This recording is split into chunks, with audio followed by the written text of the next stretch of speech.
Donc, d'après moi, pour, disons, contraindre les éventuels risques associés aux technologies numériques, la première chose à savoir, ce serait de se poser la question, qu'est-ce qu'il y a de réellement nouveau avec ces technologies-là? Donc, qu'est-ce que ça change réellement? Et ne pas perdre de vue qu'il existe déjà de nombreuses solutions d'intervention, de prévention dont on peut profiter. Ensuite, selon moi, ça prendrait une meilleure collaboration entre, d'une part, les spécialistes des technologies, qui connaissent finement la technologie, les acteurs sur le terrain, intervenants, enseignants et aussi les chercheurs. Et je crois que du côté des chercheurs, il faudrait davantage valoriser la recherche sur le terrain, la recherche qui, disons, offre directement des résultats aux acteurs sur le terrain.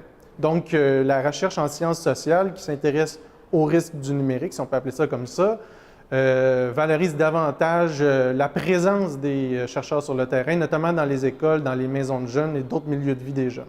Dans le fond, la chose à faire d'abord, selon moi, c'est d'avoir un portrait de situation qui est un peu juste. Parce qu'on a souvent tendance à exagérer l'ampleur de ces phénomènes-là, particulièrement dans le milieu scolaire, mais un peu partout aussi.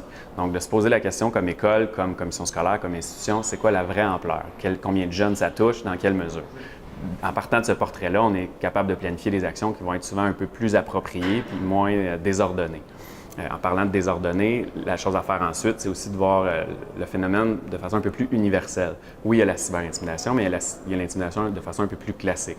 Donc, d'avoir de la prévention dans nos milieux où on va tenir en compte l'ensemble de ce qui se passe, où on va avoir des adultes bienveillants qui sont des modèles, où on va offrir du support aux élèves.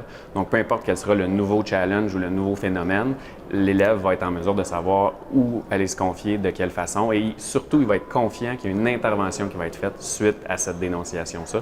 Là, ça, c'est vraiment un élément majeur.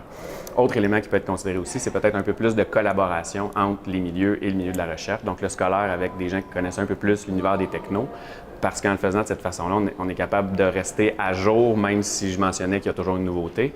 Mais bref, de s'assurer que nos actions vont toujours dans le bon sens, puis qu'on est capable d'intervenir avec l'ensemble de nos élèves.